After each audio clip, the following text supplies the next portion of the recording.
Hi, I'm Gretta Kruesi, and I'm here with Sir Richard Branson on Anegada in the British Virgin Islands. And aren't we lucky? Aren't we lucky?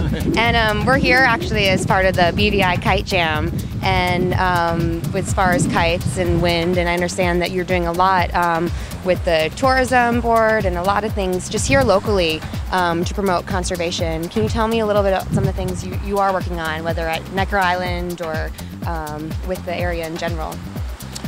Yeah, well, I think if you believe in conservation, you've got to get your own house in order. So on Necker, we're trying to make sure we can be 100% powered from clean energy. So windmills, solar and battery to back it up. Also, any new development we do, we make sure the wood is certified, so it's not going to be damaging the rainforest. And collecting water, just trying to tick all the important boxes. You pledged $3 billion towards energy efficiency, like not just efficiency, but being carbon neutral and like solving our energy problems. Can you tell me a little bit about your current efforts?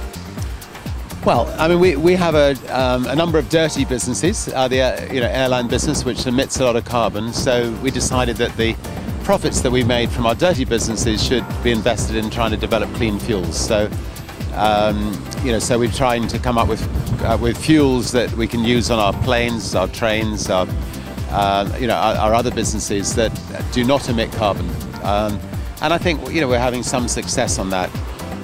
We've also set up something called a carbon war room. Carbon is the enemy. Let's have a war room to try to beat carbon.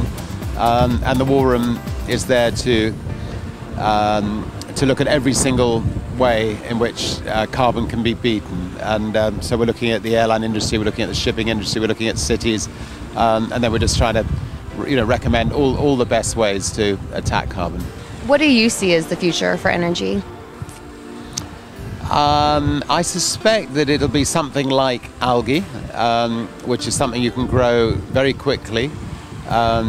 It's not a food, or something like, isobutanol, which is a derivative of sugar. And since sugar is not essential to human beings, that's another possible energy source. But I'd like to see a world where all our cars are run on batteries, where governments encourage us just to switch away from coal and oil and into something clean. And do you think that the world is moving in that direction, or do you think that we're behind, or where we should be, or what are your thoughts? I think the world is moving incredibly slowly in that direction, and anybody who's in a position to do something to speed it up must do so. And one question that I have is, I know that Surfrider Foundation is an organization that I'm a member of, and they're launching a Say No to Plastics campaign and trying to switch away from plastic bags, and also, with the whole water bottles. And here in the Caribbean, I know that, most of our drinking water comes from water bottles. Is there any solution, you think, locally to that? Yes, I mean, on Necker,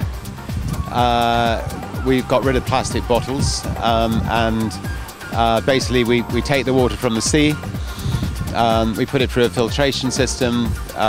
We have beautiful Necker Island glass bottles, which we fill up every day. I was looking at these beautiful birds going by, which we fill up every day, and that's avoided all the expensive and the environmental cost of bringing in bottles from overseas and the horrible wastage that goes with them. And it's it's a simple thing to do.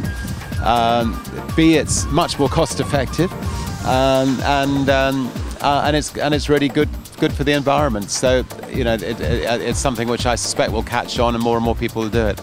Well, thank you so much for your time and for being such a positive example on what you can do. Want to see if I can...